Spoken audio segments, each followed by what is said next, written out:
বিথি, তুই যদি সারাক্ষণ আমাকে বাড়িতে পড়ে থাকো, সমাজের লোকজন দেখলে এটা নিয়ে নানান ধরনের কথা কইবা।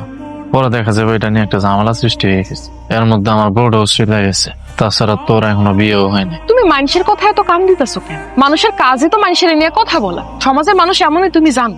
সমাজের মানুষ কোনোদিন কারো বিপদে আপদে সুবিধা অসুবিধা আগায় আসতে দেখছো, কিন্তু সমালোচনা করার বেলায় 100তে 100। বাদ দাও তো, তুমি শুনো না কারো কথা। আব্বা, তুমি বিথি আন্টিরে বিয়ে করো। মা, তুমি এগুলা কি কইতাছো? মা তো চইলা গেছে, এখন ভাইরে দেখাশোনা করার জন্য একজন বড় মানুষ দরকার। বিথি আন্টি আমাকে অনেক ভালোবাসে। বিথি আন্টি আমাকে সাথে থাকলে আমরা ভালো থাকুম। মারে, শুধু আমি রাজি থাকলে তো হইব না, তোমার আন্টির তো মতামতের দরকার আছে। আমার কোনো আপত্তি নেই। কি কস বিথি, সবকিছু যাই না শুই না তুই এই বিয়েতে রাজি আছোস? জি সাহেব। তাইলে আমারও কোনো আপত্তি নাই। তাহলে কি বিয়ের ব্যবস্থা করো?